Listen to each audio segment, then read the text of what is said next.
ആശ്രയം അഗതി മന്ദിരത്തിലെ പ്രിയപ്പെട്ടവർക്കൊപ്പം സന്തോഷം പങ്കുവച്ച് മണിദാസ് പയ്യോളി.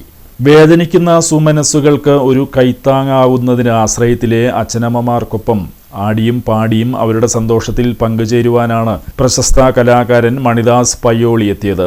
വിശിഷ്ട സാന്നിധ്യമായി കൺസ്യൂമർ വിജിലൻസ് സെന്റർ സംസ്ഥാന ട്രഷറർ പ്രസന്ന ഗോപാലനും ജീവകാരുണ്യ പ്രവർത്തക സുമതി ബാബുക്കുട്ടനും എത്തിയിരുന്നു. ജീവാനന്ദ മഹർഷിയുടെ അധ്യക്ഷതയിൽ പ്രോഗ്രാം കോർഡിനേറ്റർ ശൂന്യ, കെയർടേക്കർ രാമചന്ദ്രൻ, ആശ്രയ അനുഭാവി സത്യൻ, സഹപ്രവർത്തകരായ രമേഷ്, രശ്മി, ശ്യാം, രേഷ്മ, സനീഷ്, ശ്രുതി, സുമേഷ്, ഷിബിത, സിനോജ് എന്നിവരും പങ്കെടുത്തു.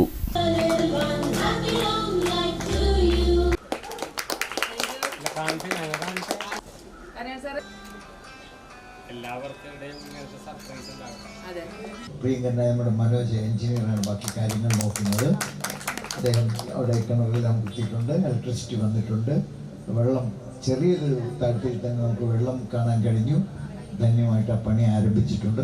ഇനി ഇത് തുറന്നു കൊണ്ടുപോകണമെങ്കിൽ ബാക്കി ലോകത്തിൻ്റെ വലിയൊരു സഹായം നമുക്ക് ആവശ്യമുണ്ട്. അപ്പോൾ നമുക്കൊരു സ്വന്തം വീട്ടിൽ അടുത്ത വർഷത്തെ ഇതുപോലുള്ള എല്ലാ ചടങ്ങുകളും നമ്മുടെ ഓൺ ഹൗസിൽ നമുക്ക് ചെയ്യാനാകത്തക്കവണ്ണം ഒരു അനുഗ്രഹമായി മാറും. അവരിലൂടെയൊക്കെയാണ് ഞാനും പലരുടെ മുന്നിലും ദൈവമാകാൻ ശ്രമിക്കാറേ ഉള്ളൂ കേട്ടോ. നടക്കുന്നുണ്ടോയെന്ന് എനിക്കറിയില്ല.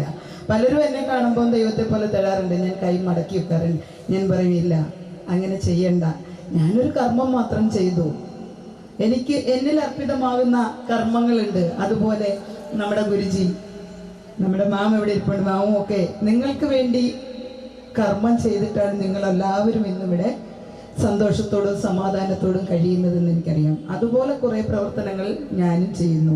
എൻ്റെ ചെറുപ്പകാലം തൊട്ട്, സ്കൂൾ ജീവിതം തൊട്ട് തുടങ്ങി. എന്റെ കുടുംബത്തിൽ പട്ടിണി മാറ്റിയ ദൈവമാണ് ഓട്ടോവണ്ടി. ആനാരുമാവത്തെ കാലത്ത് ഞാനും കൊട്ടി നടന്നു വണ്ടി. എന്റെ കുടുംബത്തിൽ പട്ടിണി മാറ്റിയ ദൈവമാണ് ഓട്ടോവണ്ടി. നൂറിന്റെ നോട്ടിന് രപ്പകരില്ലാതെ തൊടാൻ ഓടിടുമ്പോ വിക്രമാദിത്യന്റെ കയ്യിൽ നടുവും തളർത്തി ഒരു വണ്ടി. നൂറിന്റെ നോട്ടിന് രപ്പകരില്ലാതെ തൊടാൻ ഓടിടുമ്പോ വിക്രമാദിത്യന്റെ കയ്യിൽ നടുവും തളർത്തി ഒരു വണ്ടി.